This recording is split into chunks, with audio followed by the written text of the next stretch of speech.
किसान भाइयों नमस्कार। आज हम बात करेंगे मक्के की फसल पर लास्ट यूरिया खाद। लास्ट जो फर्टिलाइजर से मक्के की फसल पर कब प्रयोग करना चाहिए। मक्का की फसल पर जब भुट्टे का आकार बनना शुरू हो जाए तो इस समय आपको लास्ट यूरिया खाद का इस्तेमाल कर लेना चाहिए। आपने देखा होगा कि अभी भुट्टे के आकार बनना शुरू हो गए हैं, लेकिन मक्के पर पीलापन है, मक्के का पौधा कमजोर है, एकदम हाइट रुकी हुई है, दबी हुई है, जड़ों की ग्रोथ भी रुक गई है। तो मक्के की फसल पर न केवल अंतिम में आपको यूरिया बताने वाले हैं, बल्कि एक ऐसा कॉम्बिनेशन सस्ता और बढ़िया रिजल्ट देने वाला फर्टिलाइजर्स कॉम्बिनेशन आपके लिए लेकर के आए हैं, जो मक्के की फसल पर इस समय यदि इन पोषक तत्वों की आप पूर्ति करते हैं तो यकीनन दाने का भराव अच्छा होता है, भुट्टे के साइज में वृद्धि होती है।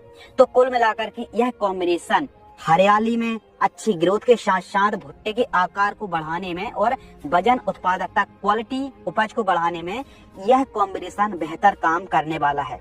मक्के की फसल पर लास्ट यूरिया जब मक्के की जो क्रॉप है बुआई से 55-60 दिन से लेकर के 70 दिन के बीच में हो, तो इस समय जब भुट्टे के आकार बनना शुरू हो रहे हो, इस समय आप इस कॉम्बिनेशन का इस्तेमाल करें।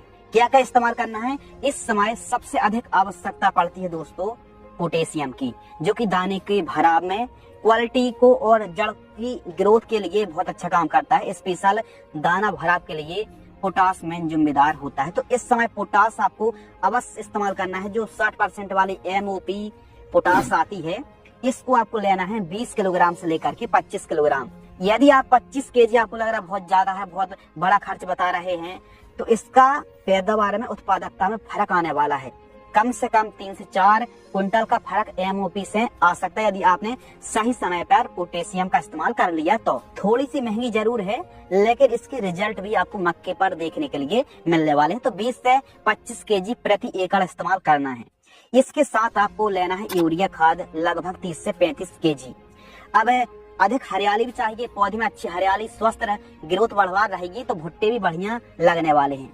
तो इस समय आप यूरिया खाद लगभग 30 से 35 kg जरूर इस्तेमाल करें। यह ग्रोथ बढ़वा रहे हैं, बहुत अच्छा काम करने वाली है। और इसके साथ जो बहुत पीलापन है, एकदम फसल में उतनी रौनक देखने के लिए नहीं मिल रही है, तो अच्छी गहरी हरियाली के लिए यूरिया के साथ यदि आप सल्फर मिलाते हैं, और सल्फर 80% वाली जो सिजेंटा कंपनी की थायो न्यूट्री के नाम से आती है, केवल और केवल 2 kg आपको लेना है, जो कि 100-125 रुपए kg मार्केट में पड़ती है। तो 80% वाली और सिजेंटा की या फिर अदामा इंडिया की ही आप सल्फर यूज करें। 80% वाली WDG फॉर्म में आती है।